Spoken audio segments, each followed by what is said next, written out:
काहीतरी असतं असं आपण म्हणूया. आणि ती जी पुस्तकं आहे, ते जे ग्रंथालय आहे, ते ग्रंथालय, ती पुस्तकं माणसाच्या निर्मितीच्या नंतर माणसाचं मन अधिकाधिक निर्मळ करायचं काम करतं. आणि गेली 100 वर्ष, त्याहून अधिक वर्ष हे ग्रंथालय ते काम करत आहे. त्यामुळे इतकी वर्ष सातत्याने हे ग्रंथालय सुरू ठेवणाऱ्यांचे, त्याची वृद्धी करणाऱ्या सगळ्या हातांचे मनपूर्वक आभार मी मानते एक वाचक म्हणून. त्यांची एक स्मरणिका प्रकाशित झाली आहे, आपल्याकडे ती उपलब्ध आहे. त्याच्यामध्ये छान काही प्रत्येकाने आपापल्या आठवणी लिहिल्या आहेत. त्याच्यामध्ये सुरुवातीच्याच लेखांमध्ये इवलेचे रोप लावियले दारी, तयाचा वेलू गेला गगनावेरी या आशयाची ओळ आहे. आणि मग पुढे त्यांनी स्वतःच्या आठवणी लिहिल्या आहेत. 1917 मध्ये या ग्रंथालयाला सुरुवात झाली तेव्हा ही इमारत नव्हती.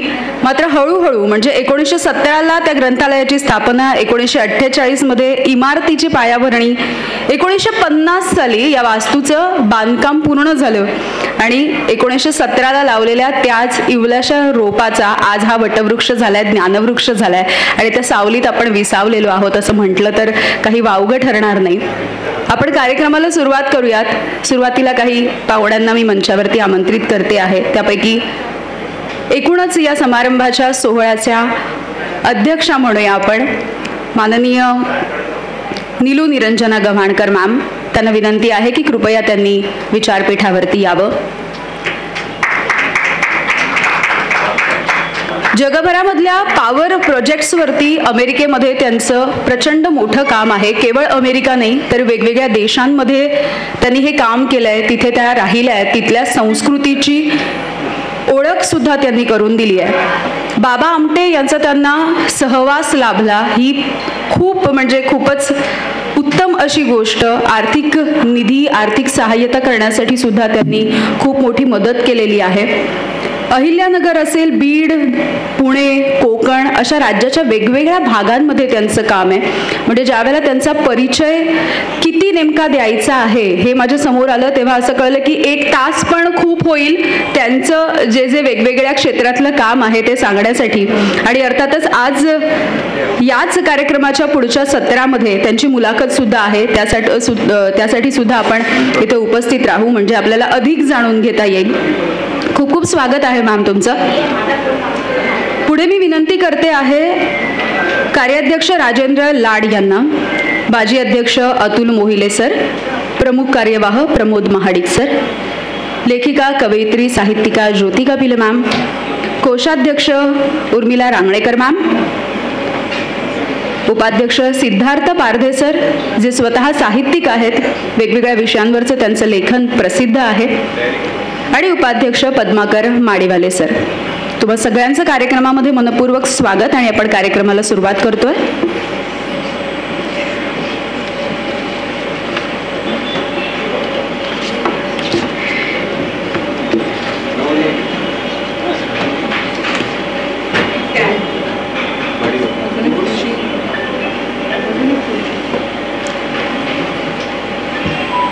प्रमुख कार्यवाह प्रमोद महाडिक सरांना विनंती आहे की त्यांनी कार्यक्रमाचं प्रास्ताविक करावं.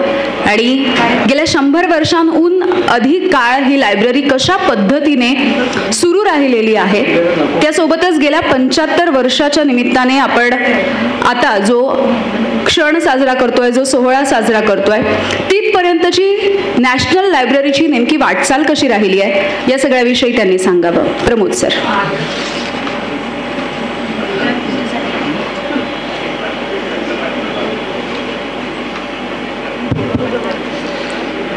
नमस्कार. आजच्या या 75व्या वास्तू निर्मिती अमृत महोत्सवानिमित्त आपल्या सर्वांचं या ठिकाणी मी स्वागत करतो. आपले आमदार व उपाध्यक्ष श्री आशिषजी शेलार या ठिकाणी येणार होते, परंतु आज अधिवेशनाचा शेवटचा दिवस असल्या कारणाने तातडीने तिकडे एक सभा आयोजित करण्यात आल्या कारणाने त्यांना येथे येणारा कार्यक्रम सोडून विधिमंडळात जावं लागलं. त्यामुळे ते या ठिकाणी आज उपस्थित राहिलेले नाही आहेत. तरी पण त्यांनी असं सांगितलं की जर मला वेळ मिळाला तर मागे जसे ते आले होते तसंच मी एक भेट देऊन जाईल. तर आजच्या या सोहळ्यानिमित्त व्यासपीठावर उपस्थित नीलू गवाणकर, आमच्या नेहमीच्या सभासद व आपल्या सभासद लेखिका ज्योती कपिले, तसेच आमचे सगळे सहकारी उपाध्यक्ष श्री माळीवाले, उपाध्यक्ष श्री सिद्धार्थ पारदे, माजी अध्यक्ष अतुल मोहिले, कोषाध्यक्ष रोहिणी रांगणेकर व कार्याध्यक्ष राजेंद्र लाड. आज आपण या ठिकाणी एक असा वेगळा सोहळ्यासाठी जमा झालेलो आहोत. आणि आत्ताच आपल्याला यामिनी दळवी यांनी सांगितलं की लायब्ररीची वाढ कशी आता ही कशी वाढ घडत गेली हे आता आपण तुम्हाला स्मरणिका मिळेल त्याच्यामध्ये आहेच, त्याच्याशिवाय इथेच आहे.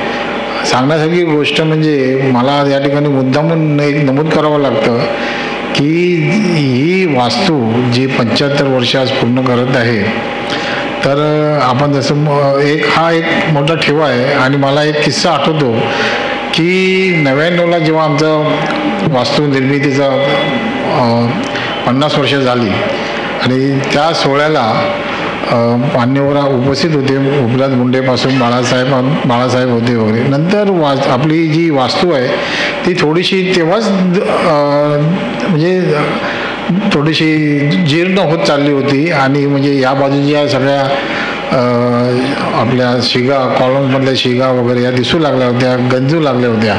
आणि आमच्यासमोर एक प्रश्न होता की आता या वास्तूचं दुरुस्ती तर करायलाच पाहिजे, पण त्या टायमाला ग्रंथालयांची परिस्थिती जेमतेमच, अजूनही सगळ्या ग्रंथालयांची परिस्थिती ही जेमतेमच आहे. कारण का पुस्तकांच्या वर्गणीवर ग्रंथालय चालू शकत नाही, ही आजची वस्तुस्थिती आहे. वर्गणी वाढवली तर लगेच सभासद रद्द होतात. आपण कितीही मराठी भाषेचा दर्जा, अभिजात दर्जा वगैरे म्हटलं, पण ही वस्तुस्थिती आहे की जरी काही थोडी फी वाढली तरी सभासद रद्द होतात. तर अशातून मार्ग काढायचा होता. आणि अशा टायमाला आम्ही एकदा, म्हणजे माझे अध्यक्ष अतुल मोहिले आहेत इथे, मुंबईतले काही आज जगभरात ज्यांचं नाव आहे आर्किटेक्ट असे शशी प्रभू, त्यांना आम्ही, ते पण लायब्ररीचे मेंबर होते त्या टायमाचे, फाउंडर सगळे, तेवढे सगळी मोठी माणसं त्या टायमाला लायब्ररीचे फाउंडर होते. आणि शशी प्रभू आले आणि त्यांनी असं आल्याला त्यांनी असा मोठा बॉम्बच टाकला. अरे बोलले, you are sitting on gold mine. म्हणजे त्यांनी असं सांगितलं, you are sitting on gold mine. म्हणजे ही लायब्ररी जी आहे ती अशा वांद्र्यासारख्या ठिकाणी SV रोडवर आणि चांगल्या लोकेशनवर आहेत. आज याची व्हॅल्यू किती आहे हे, आणि त्याच्यामुळे आम्हाला थोडंसं मार्गदर्शन मिळालं आणि आम्ही पण जरा कॉशियस झालो. कारण का त्याच टायमाला अनेक बिल्डर हे ऑफर घेऊन येत होते आमच्याकडे की अजून त्याला हे करू, मग त्याच्यामध्ये थोडंसं हे झालं असतं. परंतु आम्हाला तेव्हा वास्तूचं म्हणजे कसं आहे की हे शाप आणि वरदान आपण जसं म्हणतो तसं हे वरदान पण लाभलेलं आहे आम्हाला. ही जागा जी आमच्या पूर्वसुरींनी इथे जागा घेतली, ह्या जागेचं या रूपांतर केलं आणि आज ती जपणं हे महत्त्वाचं आहे. म्हणून आम्ही त्या कुठच्याही व्यावसायिकतेकडे न जाता आपलं मराठीपण, आपलं संस्कार आणि आपली संस्कृती टिकेल या दृष्टीने मग ते आमचे सारस्वत बँकेबरोबरचा व्यवहार असो अगोदर काही जण, आणि याच्यातूनच आमचा हा कारभार आज सुरू आहे. म्हणजे सांगण्याचा उद्देश हा आहे की 75 वर्षामध्ये अशी अनेक गोष्टी आल्या की तो आम्ही मोह टाळला. आर्थिक परिस्थितीला सामना करत आज या ठिकाणी आम्ही उभे आहोत. आणि आपल्या वाचकांचा आणि आपल्या सर्वांचा जो भरभरून पाठिंबा आहे तो असाच पुढे राहू. नंतर आम्ही बरेच कार्यक्रम केले. हल्ली तर 16पासून तर दर महिन्याला एक कार्यक्रम ह्या संस्थेत असतो. साहित्यिक असो, व्याख्यानं असो किंवा एंटरटेनमेंट असो, असं कार्यक्रम चालू असतात आणि आपण त्याला वारंवार पाठिंबा द्यावा असं मी या ठिकाणी नमूद करतो. आणि मध्ये न थांबता ह्याच्यानंतर दिवसभर कार्यक्रम आहेत, तर मी या ठिकाणी थांबतो. जय हिंद, जय महाराष्ट्र. धन्यवाद प्रमोद सर. सर, खरं तर तुम्ही सांगितल्याप्रमाणे 100 वर्ष एखादा माणूस जगला आणि 100 वर्ष एखादी संस्था जगली, या दोन्हीमध्ये प्रचंड फरक आहे. आणि इतके वर्ष तुम्ही ही संस्था जगवण्यासाठी, ती वृद्धिंगत करण्यासाठी अथक प्रयत्न करत आहात. खूप खूप धन्यवाद वाचक म्हणून पुन्हा एकदा. पुढे मी आमंत्रित करते ज्योती कपिले मॅम, ज्या साहित्यिक आहेत. स्वतःचे अनेक कार्यक्रम त्यांनी या वास्तूमध्ये सादर केले आहेत आणि त्यांनी या वास्तूला माहेर असं म्हटलेलं आहे. ज्योती कपिले मॅम.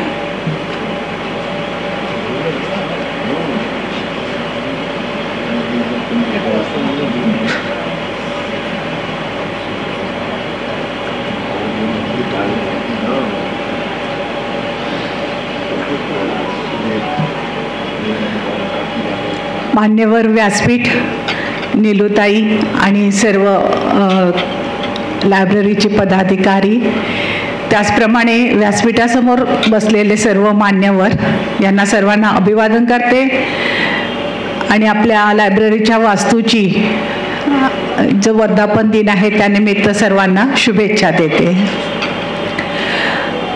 आपण लहानपणी ती गोष्ट ऐकलेली असते, अलीबाबा आणि 40 चोर, आणि तो याच्यात जातो, तिळा तिळा दार उघड. लायब्ररीत आलं ना की मला असंच वाटतं की हा लायब्ररीचं म्हणजे वर्गणी भरली की तो मंत्र आपल्याला मिळतो, तिळा तिळा दार उघड, आणि सगळे दैदिप्यवान रत्न आपल्या समोर टाकतात. कारण लहानपणापासून मी वाचक म्हणून घडत गेलेले आहे आणि पुस्तकांशिवाय मी जगू शकत नाही किंवा पुस्तकं माझ्याशिवाय जगू शकत नाही असं म्हटलं तरी चालेल. कारण लहानपणापासून दरवेळेस मला माझ्या घराशेजारी लायब्ररी मिळाली आहे आणि ही लायब्ररी आत्ता हिने सांगितलं माझं माहेर आहे, तर ते अत्यंत बरोबर आहे. कारण ही लायब्ररी तर म्हणजे मला एक घरच वाटतं. मी बरेचदा इथं येते, खूप वाचते. इथले सर्व सभासद पण खूप चांगले आहेत, पण इथले जे कर्मचारी वर्ग आहे तो पण खूप चांगला आहे.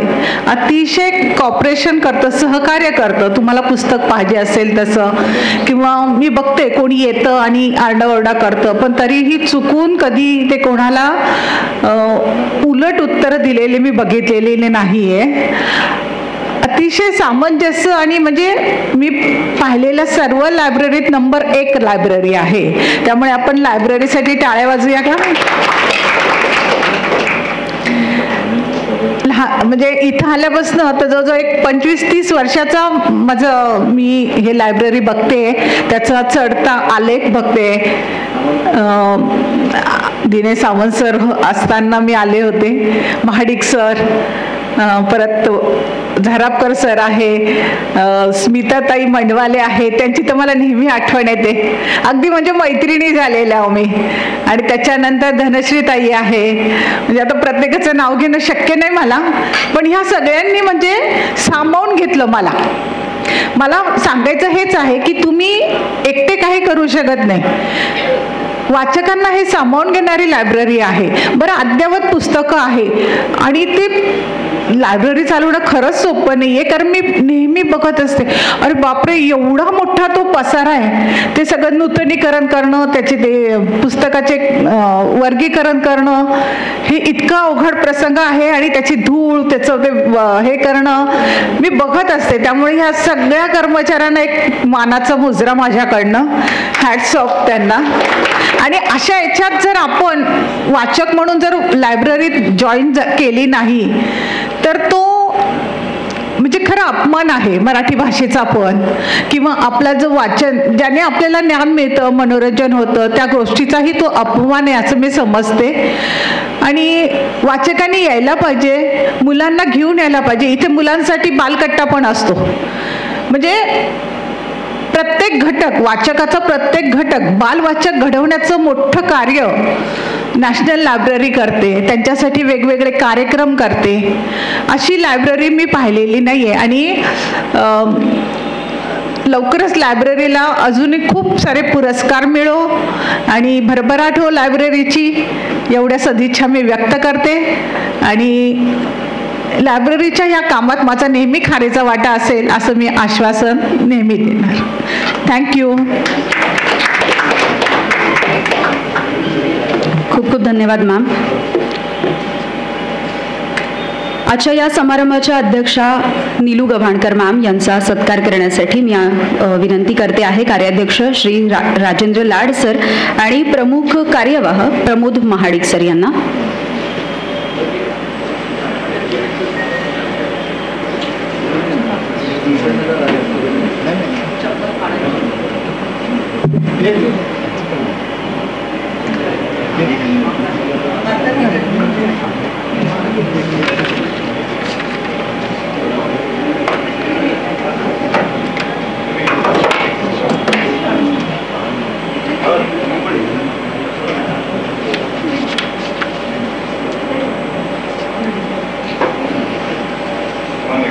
बड़ी फोटो लगने है.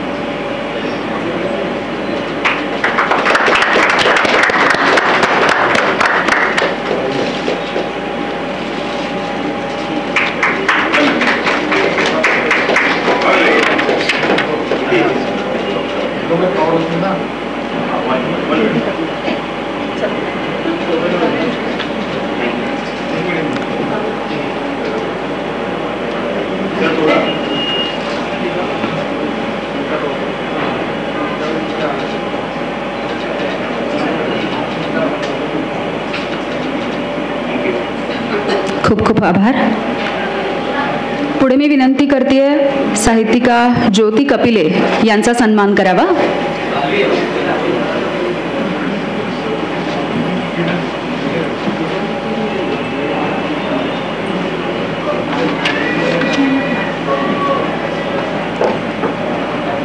कोषाध्यक्ष उर्मिला रांगणेकर मॅम ज्योती कपिले यांचा सन्मान करतील.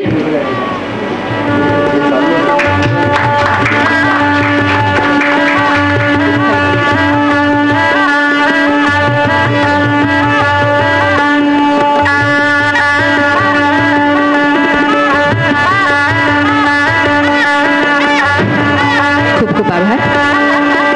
पुढे मी विनंती करते माउंट मेरी सहकारी बँकेचे अध्यक्ष विठ्ठल बंड सर यांचा सत्कार आणि सन्मान करावा.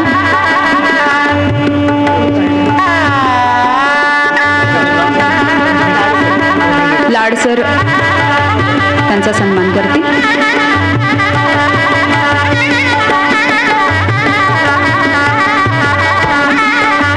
माउंट मेरी सहकारी बँकेचे अध्यक्ष विठ्ठल बंड सर.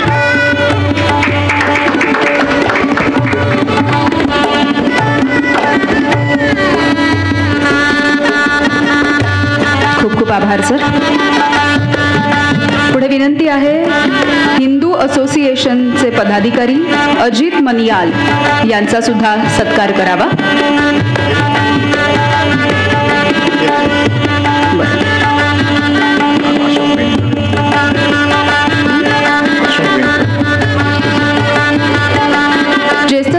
ज्येष्ठ साहित्यिक अशोक बेंडखळे सरांचा सुद्धा सन्मान आणि सत्कार करण्याची विनंती. कृपया सर तुम्ही विचारपीठावर यावं.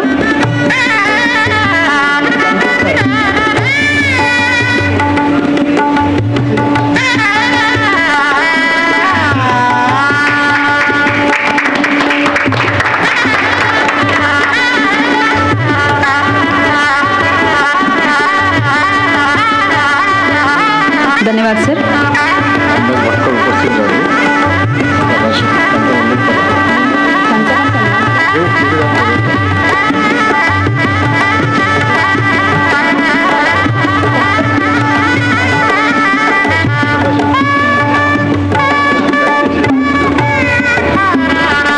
साहित्य क्षेत्रामधलं नामवंत प्रकाशन आणि याचे प्रकाशक रामदास भटकळ सर सुद्धा आवर्जून या कार्यक्रमाला आलेले आहेत. खूप खूप आभार सर.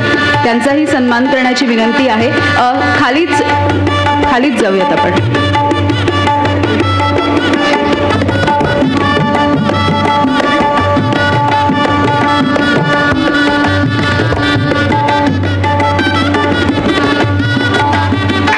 खूप खूप धन्यवाद सर. खूप खूप आभार.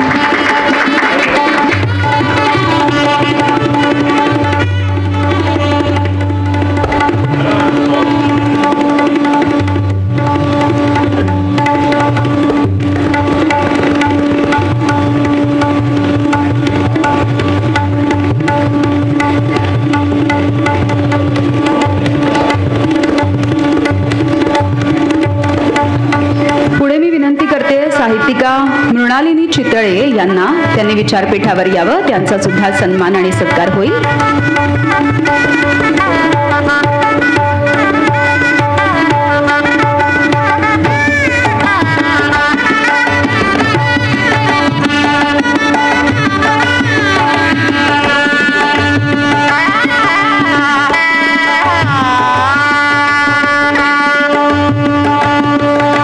साहित्यिका मृणालिनी चितळे.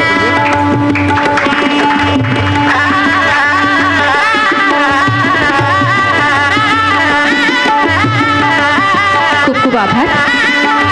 पुढे विचारपीठावरच्या सगळ्या मान्यवरांना विनंती आहे की आपण एक स्मरणिकेचं प्रकाशन करूयात.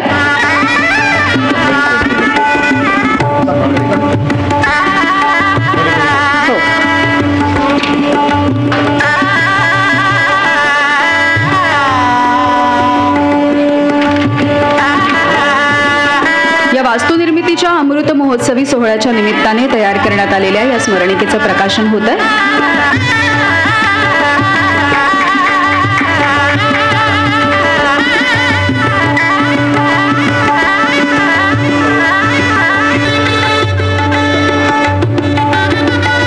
तर या स्मरणिकेचं प्रकाशन झालेलं आहे. आपल्याला सुद्धा याची प्रत पाहायला मिळेल आणि सगळ्याच एकंदरीतच आतापर्यंतच्या 75 वर्षांचा आढावा यामध्ये घेतला गेलाय. वेगवेगळे लेख सुद्धा यामध्ये विविध मान्यवरांचे आहेत, ते सुद्धा आपल्याला बघायला मिळतील. खूप खूप आभार. आणि यानंतर विनंती करते नीलूताईंना की त्यांनी त्यांचे विचार मांडावेत. माईक तुमच्याकडे सुपूर्द करते.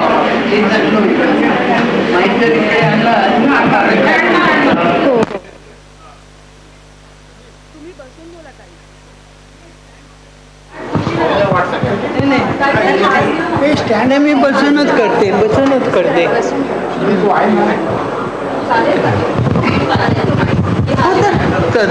तो ऐकू येत असेल तर हो हो हो छान आहे. उभं नको राहायला ना. नाही गरज नाही. हे छान आहे. नाहीतरी गप्पाच मारायची आहेत. हो की नाही. दुसरं काय.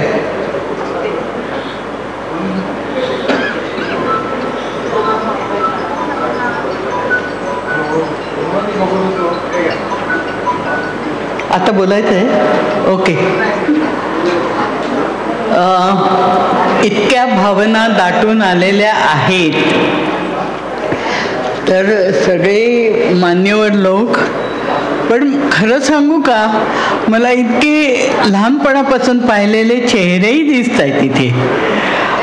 मला आता भटकळ साहेब इथे येतील असे माहितीच नव्हतं. मला त्यांचे बाबा आमट्यांमुळे मी नेहमी भेटायचे. फार पूर्वीची गोष्ट सांगते मी. 60 वर्षापूर्वीची गोष्ट सांगत असेल. 60 पण नाही, त्याच्याहून जास्तच. नंतर माझ्या लहानपणच्या मैत्रिणी दिसत आहेत मला इथे. सुचेता दिसते. नंतर माझी अतिशय प्रेमळ मैत्रीण सरोज बावडेकर दिसते. आणि माझी स्मिता गव्हाणकर आली आहे. पाठीमागे मला मीना धराधर आणि रेखा वालावलकर दिसत आहेत. त्या तर माझ्या पहिलीपासूनच्या मैत्रिणी. हो. आणि सुचेता आणि प्रमोद मानकर हे माझे शाळेत मोहिले चाळीत मी जन्मले होते तेव्हापासूनचे. आणि माझ्या शेजारी होती लहान मुलगी एवढीशी. तिची तर गाणी बिणी काय म्हणजे मस्ती. काय झालं माहिती आहे मला, ह्या लायब्ररीत त्या सगळ्या ज्या आठवणी आहेत ना त्या आता झाल्यात सारस्वत बँक. त्यामुळे मी खाली उभी राहिले तर तिथलं जे स्टेज होतं आणि त्या स्टेजच्या पाठीमागे मोठा पाटकरांचा असं पोर्ट्रेट होतं. आणि मी किती वर्षाचे होते? 3 वर्षाची. तर मला मॉन्टेसरी शाळेत घालायला म्हणजे 75, मी आता 78 आहे. म्हणजे हिशोब बरोबर आहे. तर डोकं चालते थोडंसं. तर 75 वर्षापूर्वीची गोष्ट मी सांगते तुम्हाला. या खालचा जो सारस्वत बँकेतलं असंच स्टेज होतं, जरा उंच होतं आणि त्याच्यावर आम्ही बसायचो शिकायला मॉन्टेसरीचं. आणि पहिलं 3 वर्षाची तर पहिला मी नाच कुठला केला असेल तर हवा में उडता जाए. आणि तो त्यांना इतका आवडला की त्यांनी आनंद बाजारमध्ये घातला, व्यायामशाळेच्या तेंडुलकरांच्या, डॉक्टर तेंडुलकरांच्या. जवळजवळ 1000 माणसं आली होती केवढं तरी, आणि इतकं कौतुक झालं. फोटो आलाच. परंतु दुसऱ्या दिवशी चेतन आनंदचे लोक आले की आम्हाला हिला सिनेमात घालायचं आहे. तर वडील म्हणाले नाही नाही नाही नाही, हिला बालपण असलं पाहिजे. तर आम्हाला सिनेमासृष्टीच्या बद्दल काही नाही. खरी गोष्ट आहे, सिनेमासृष्टीचं माझ्याबद्दल मला का असणार, का माझे आजोबा संगीतकार वसंत देसाई, आणि इथून रामाच्या देवळाच्या पाठीमागे जे आहे सामंताचं, तिथे माझा मामा, सखा मामा सदानंद देसाई, ज्यांनी छोटा जवान बनवलं, तो राहायचा. नंतर मंगेश देसाई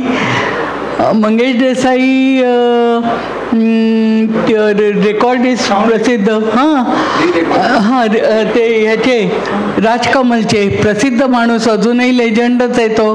तर हे सगळी माणसं असताना वडील म्हणाले नाही, सिनेसृष्टी नको, आमच्या मुलीला बालपण असावं.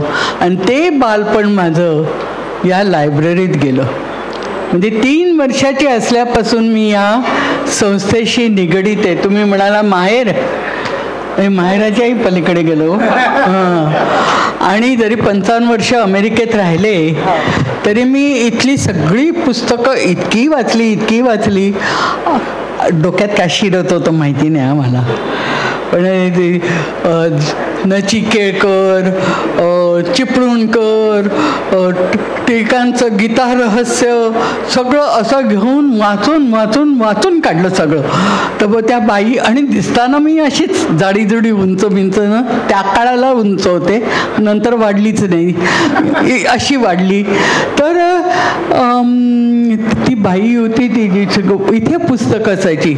तर ती म्हणाली, काय हो तुम्ही BA मराठी घेतले? मी कुठली BA, मी 9वीत होते. त्यामुळे ह्या लायब्ररीने मला भरभरून दिले. पण इथे ना इव्हेंट्स पण व्हायचे, लग्न व्हायची.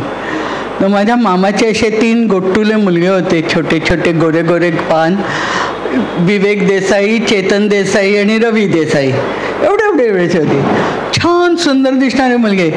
ते कोणाचंही लग्न असलं की ते इथे यायचे, खाऊन पिऊन. आपके है कौन, हे त्यांचा आनंद. त्यांना जर नॅशनल लायब्ररी म्हटलं तर तो आनंद पहिला आठवणार त्यांना. नाही, अगदी खाली म्हणजे सगळ्यांचीच बुक, नुसती पुस्तकांची नाही.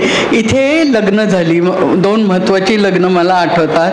माझ्या मावशीचं, सुमती मावशी, जी मोहिलेच्या इथं आमच्या बरोबर राहायची, आणि मंगेश मामा देसाई, त्याचं लग्न झालं इथे.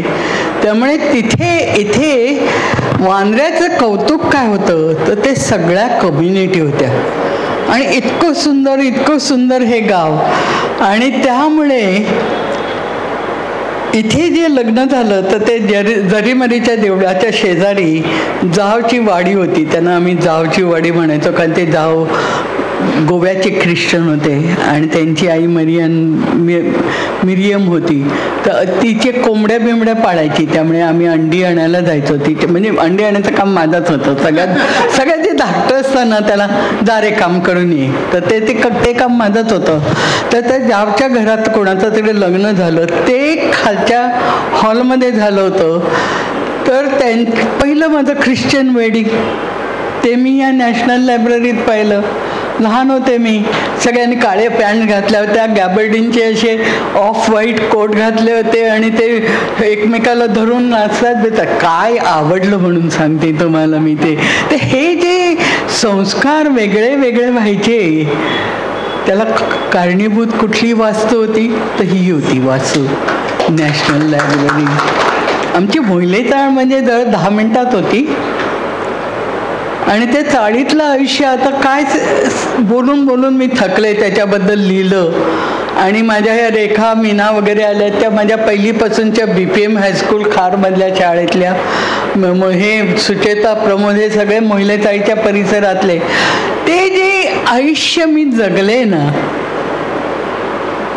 त्याचं वर्णन करणं कठीण आहे. आताच्या मुलांबद्दल मला वाईट वाटतं. खरंच आता रेखा तू मला भेटायला आलीस, कुलकर्णी कोरगावकरांची बहीण मला आठवलं. तर इथे मी 9वीत असताना इथे शाखा चालवत होते, तेव्हा ती लहान मुलगी माझ्याबरोबर होती तिथे. तर सेवा दलाची शाखेचं इथे चालायचं. इथे ते सगळ्या मुसलमान मुली होते, त्यांच्या यायच्या त्या शाखेत. तर त्यांच्यामुळे मी त्यांचं लग्नालाही गेले होते. म्हणजे कुठल्या धर्माबद्दल, कुठल्या जातीबद्दल काय असं काही मनातच यायचं नाही. एकच जात मला कळली नॅशनल लायब्ररीमुळे, मानवता. आणि नॅशनल लायब्ररीमुळे मला एकच कळलं, नुसती मानवता नाही तर 2च जाती आहेत त्याच्यात माणसाच्या, एक वाईट आणि एक चांगलं. आणि प्रत्येक माणसात वाईट आणि चांगलं आहे, त्यातलं जरा चांगलं जास्त झालं तर तो चांगला माणूस आहे. ह्या भावनेला पोचायला या लायब्ररीतली पुस्तकं होती सगळी. आणि त्यांनी तो प्रचंड पाया जो दिला आहे तो माझ्याकडे अजूनही आहे. आणि अमेरिकेत 55 वर्ष राहिले तरी तो अमेरिकेतला हा मराठी जो पाया झालेला आहे ह्या वास्तूतनं, तो आहेच ना अजून. त्यामुळे या वास्तूबद्दल बोलावं तितकं कमी. आज रविवारची आंघोळ झाली सकाळची की लगेच मी आणि माझी बहीण इथे लायब्ररीत यायचो. पण हे झाल्या माझ्या गोष्टी. मला तुमच्याशी एक शेअर करायचं आहे माझ्या 2 भावांबद्दल. ते मोठे होते. अशा गोष्टी कोण सांगायला येत नाही की लायब्ररीने त्यांच्यासाठी काय केलं असेल. मोठ्या भावाला काही इंटरेस्ट नव्हता वाचन बिचन अभ्यास त्याच्यात काय नव्हतं. तो हाताने सगळी यंत्र असलंच बनवून बसायचा. ते समजण्याची कोणाला अक्कलही नव्हती. आजूबाजूला सगळ्यांना वाटायचं हा काय अभ्यास करत नाही, हा काय अभ्यास करत नाही, असं त्याच्याकडे बघायचे.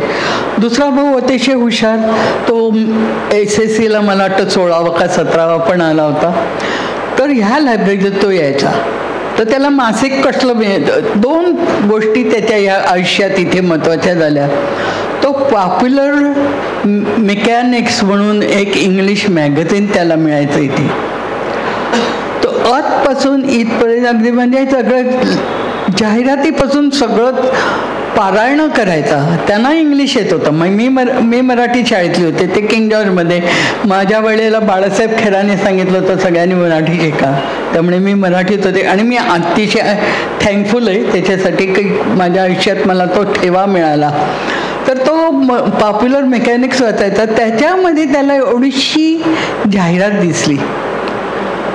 तर ती जाहिरात त्यांनी त्याच्या मोठ्या भावाला दाखवली, म्हणजे माझ्या सगळ्यात मोठ्या भावाला, पुष्पासला. त्या काळात कोणीही अमेरिका हे नाव पण काढत नव्हतं. मी गोष्टी सांगते 55 वगैरे सालातल्या, 1955. काहींचे तर जन्म पण झाले नसतील. तर त्यांनी सगळे इंग्लंडला जायचे, अमेरिकेला कोण जात होतं. तर ह्या लायब्ररीतलं ते मॅगझिन माझ्या नंबर 2च्या भावानी उचलून माझ्या मोठ्या भावाला दिलं. त्याच्यामध्ये एवढीशी जाहिरात होती, MSOE म्हणजे मिल्वॉकी स्कूल ऑफ इंजिनिअरिंग. माझ्या भावानी ते सगळं लिहून घेतलं. आणि त्या काळात त्याला फक्त त्याला कौतुक करायचे. सचिन देव बर्मन त्यांचा फार लाडका होता. ते म्हणायचे तू जाऊ नको इंग्लंडला वगैरे, जाऊ नको, तू हुशारच मुलगा, तू अमेरिकेला जा. तोपर्यंत आमच्या घरात किंवा कुठेच अमेरिका हा शब्दच ऐकलेला नव्हता. तर पुष्पासने ठरवलं जाऊया आता अमेरिकेला म्हणून. त्यांनी तो पत्ता लिहिला आणि खिशात ठेवला. म्हणजे ही सुरुवात कुठे झाली, इथे. तो पत्ता तो 2 वर्ष तो त्यांनी सांभाळला. तेवढ्याच एका स्कूलला त्यांनी अर्ज केला, त्याला ॲडमिशन मिळाली आणि तो अमेरिकेला गेला 1960 साली. त्यावेळेला बोटीने जायला लागायचं इंग्लंडला, प्लेनने पण नव्हतं. आम्ही सगळे बोटीवर त्याला पोचवायला गेलो होतो. तर त्याची सुरुवात आम्ही इथेच समजतो. ह्याच्यात जर दुसरं पुस्तक राजाला मिळालं होतं ते म्हणजे कार्नेगी लोकांशी कसं बोलावं, काय करावं, त्या पुस्तकाची त्यांनी पारावणी केली होती. तर आम्ही जी मुलं होतो आम्हाला ह्याचं संस्कार कुठे मिळणार नव्हते, तर ते आम्हाला आईवडील चांगले संस्कार देत होते, आजूबाजूचे मस्त लोक होते, सगळं होतं. परंतु ही जी पलीकडची माहिती होती, 7 समुद्रापलीकडची माहिती होती, ती त्यांच्या हातात ह्या लायब्ररीमुळे आले. तर मी जे कौतुक करते ते उगाचच आपलं आता इथे बोलवलं तर मला हल्ली जरा इथे तिथे जायला कठीण पडतं. मी सध्या भारतात आहे, बरीच कामं हातात घेतली आहेत, सामाजिक कार्य, त्याच्यासाठी मी स्वतः इथे प्रत्यक्षात आलेले आहे आणि होत आहेत ती पूर्णत्वाला येत आहेत ते बघायलाही मिळतं आहे. त्यामुळे ते एक आंतरिक समाधान मिळतंच. आंतरिक समाधानाच्या पलीकडे आपल्याला काय हवं असतं. परंतु जेव्हा मला फोन आला विद्यार्थ्याचा की तुला लायब्ररीत बोलवलंय, तर म्हटलं काहीही झालं, कसंही जमलं तरी तिथे गेलंच पाहिजे मला. आणि म्हणून मी आज सकाळी बाणेरहून आज इथे आले आणि मला इतके ओळखीचे चेहरे म्हणजे काय, मी उतरता आता तूच म्हणते हां, मी तो अतुलला पाहिलं आणि म्हटलं हा ह्याला ओळखते मी, जरी पाहिलं नव्हतं 60-70 वर्ष, तेवढं तर बाई नक्कीच आहे तुझं. तर बघितलं म्हटलं ह्याला ओळखते रे मी, असं म्हणजे अगदी लगेच कारमधनं उतरतानाच हा जो आनंद आहे ना तर मी सांगू शकत नाही शब्दात. त्यामुळे मी मनापासून तुमचे सगळ्यांचे धन्यवाद मानते. तुम्ही सगळे इथे सकाळचे उठून उपस्थिती केली. काही मैत्रीण तर एक उत्साहाने काल पण आली होती आणि मी ते म्हणते अगं तू आहेस कुठे, म्हटलं बाणेरला. पण ती उत्साहाने आज परत आलेली आहे. तिने स्वतः सुंदर पुस्तकं लिहिलेली आहेत. त्यांच्या मिस्टरनी ते कॅन्सर माझा सांगा ते हे अतिशय उत्तम पुस्तक लिहिलं होतं. माझी मैत्रीण मृणालिनी चितळे, ती अतिशय गुणी साहित्यिक आहे, तर ती इथे आहे. मिस्टर चितळे इथे आलेत आणि खरं सांगू रामभाऊ, तुम्ही येणार हे मला माहिती नव्हतं. त्यामुळे तुम्हाला पाहिल्यावर मला खरोखर फार आनंद झाला, खरोखरच आनंद झाला. कारण त्यांनी मला जुन्या काळात बाबा आमट्यांबरोबर घेऊन गेले. ते जेव्हा ते आम्ही धडपडीने काय कामं करत होतो, मी अमेरिकेत नाही यायची थोड्या दिवसासाठी, तेवढीच काय ती ओळख. परंतु तुम्हाला बघितल्यावर मी म्हटलं अरे हे कुठे इथे आले म्हणून. त्यामुळे असे पटकन जाऊ नका, एक फोटो तर काढायला पाहिजे नाही. नक्की. बरं मग तुम्ही सगळे आला, परत सगळ्यांचे मनापासून धन्यवाद. खूप खूप खूप खूप धन्यवाद निलुताई. आणि निलुताईंना आणखी अजून खूप ऐकायचं आहे आपल्याला, त्यामुळे निलुताईंची एक सविस्तर अशी मुलाखत आपल्याला दुपारच्या नंतरच्या सत्रामध्ये ऐकायला मिळणार आहे.